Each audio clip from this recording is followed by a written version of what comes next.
सावित्री देवी 75 साल की हो गई है। सावित्री देवी के 3 पुत्र हैं। सावित्री जी के पति का देहांत तब हो गया जब वो 55 वर्ष की थी। सावित्री जी एक छोटे से पुराने घर में रहती है जिसको उनके पति ने ही बनवाया था। तीनों बेटे उनके साथ तो नहीं रहते, लेकिन ऐसा एक भी दिन नहीं रहता जब वो उनसे मिलने या उनकी सेवा करने नहीं आते हों।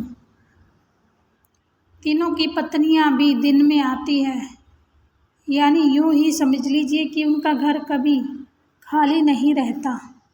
कोई ना कोई वहाँ उनकी सेवा चाकरी में लगा ही रहता है।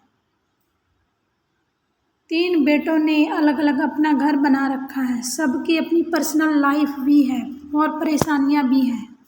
आदमी चाहे कितना भी बड़ा बन जाए, उनकी परेशानी कभी कम नहीं होती।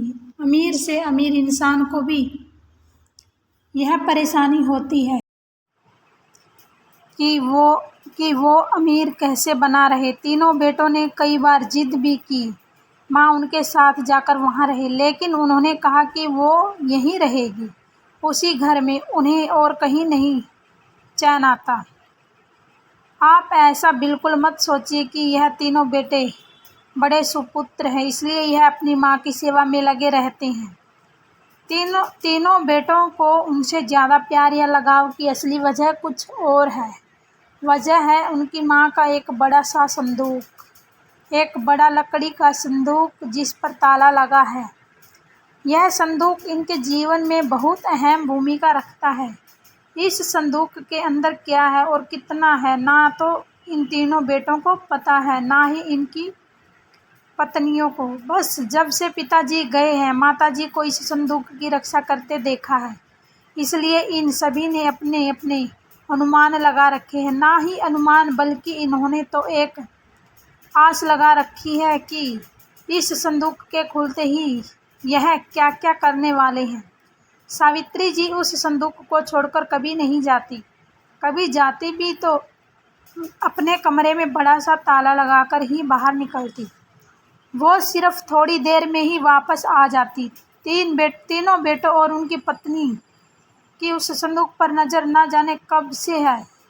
सबने अपनी तरफ से अपनी अपनी कोशिश भी करके देख ली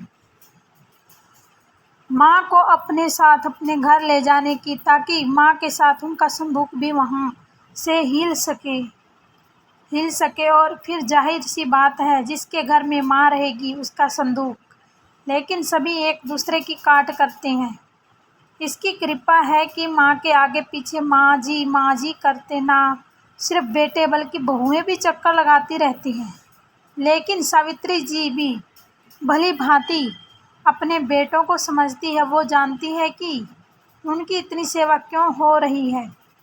उनकी सेवा उनके संदूक के कारण हो रही है। उन्हें पता है, जिस दिन यह संदूक इनके हाथ आया उस दिन उनका मूल्य कुछ भी ना रह जाएगा। तीनों भाइयों और उनकी पत्नियों में यह बातें हैं कि माँ के पास ना सिर्फ उनका सोना है, बल्कि उनकी सास का सोना भी इसी संदूक में है। माँ इसलिए इस संदूक की इतनी हिफाजत करती है। सभी अपनी अपनी कहानियाँ बनाकर बैठे हैं। किसी का दावा है कि उन्होंने संदूक को एक बार उठाकर देखा है, वो बहुत भारी है।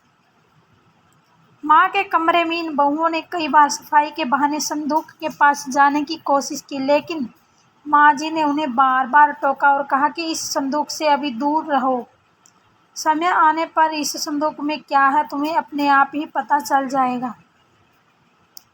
आखिर माँ की बात कौन टालता, और वो भी अभी तो कोई भी नहीं, बस उस समय के इंतजार में है। यह सब माँ का अच्छा बेटा और अच्छी बहू बनने की कोशिश कर रहे हैं।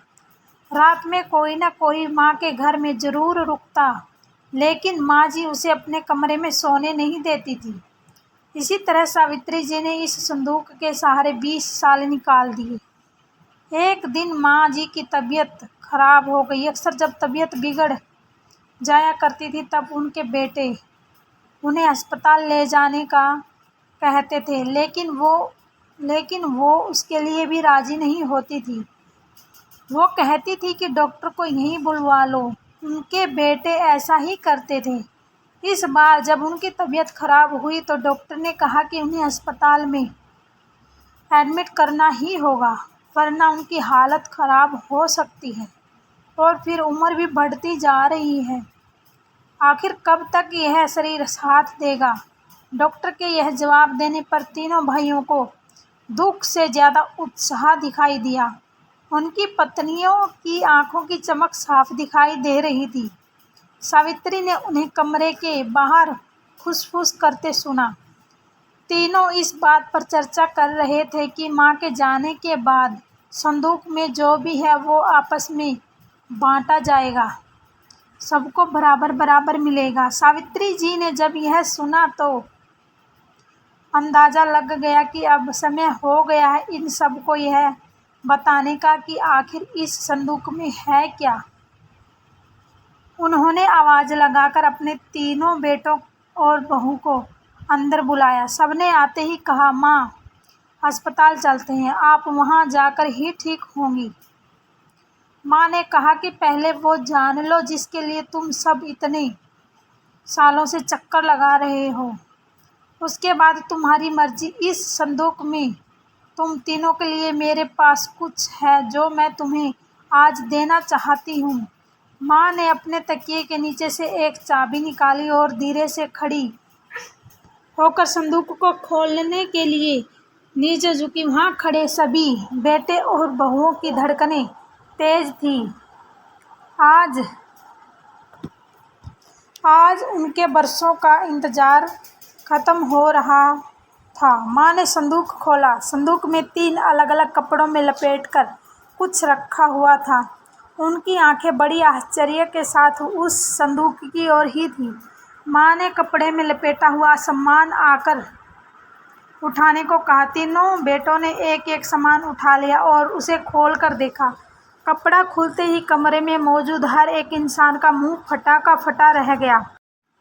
उन कपड़ों में से निकला एक भारी पत्थर। तीनों के हाथों में था एक एक पत्थर। यह क्या माँ, इतने दिनों से तुम इन पत्थरों को संभाल कर रखी हुई थी और हमें बेवकूफ़ बना रही थी। हमने सोचा तुमने गहने संभाल कर रखे हैं। माँ ने कहा, मैंने तुम्हें कब बेवकूफ़ बनाया, और गहने तो थे बहुत, लेकिन कब किसके लिए कितने बेचे गए इसका मैंने हिसाब नहीं रखा। जब तुम्हारे पिता आखिरी समय में थे तब हमारे पास कुछ नहीं था। तुम तीनों ने शादी के बाद ऐसा मुंह फेरा। क्या तुम्हें पता है कि किस अभाव में उनका अंतिम समय गुजरा? पर उस समय भी उन्होंने तुम्हें कुछ नहीं कहा। उन्होंने उस समय भी मेरा सोचा। उन्हें पता था कि उनके जाने के बाद उनके बेटे मेरे साथ भी यही करने वाले हैं, इसलिए उन्होंने मेरे लिए इस संदूक का उपाय खोजा। देखो कितना सही उपाय दिया था। तुम लोगों को बेवकूफ़ बनाना या तुम लोगों से सेवा करना ना उनका मकसद था ना मेरा। वो तो चाहते थे कि उनके जाने के बाद मैं अकेली ना रहूं, बेटे मेरे साथ हो, मेरी आंखों के सामने, बस यही इच्छा थी। अब मैं शायद ज़्यादा ना रहूं, इसलिए मैंने तुम्हें सच बता दिया। सभी बेटे बहू अब कमरे से बड़बड़ाते हुए और गुस्से से निकले। करीब 1 घंटे तक माँ के कमरे के बाहर ही, जब तक सब एक दूसरे पर अपना गुस्सा निकाल रहे थे, बहस हो रही थी कि अब माँ को अस्पताल ले जाना है कि नहीं, और ले जाएगा तो खर्चा कौन उठाएगा। माँ जी अपने बिस्तर पर लेटी हुई सब सुन रही है। आपको यह कहानी कैसी लगी हमें कमेंट ज़रूर करें। इसी तरह की अच्छी कहानियाँ आप यहाँ पर पढ़ सकते हैं।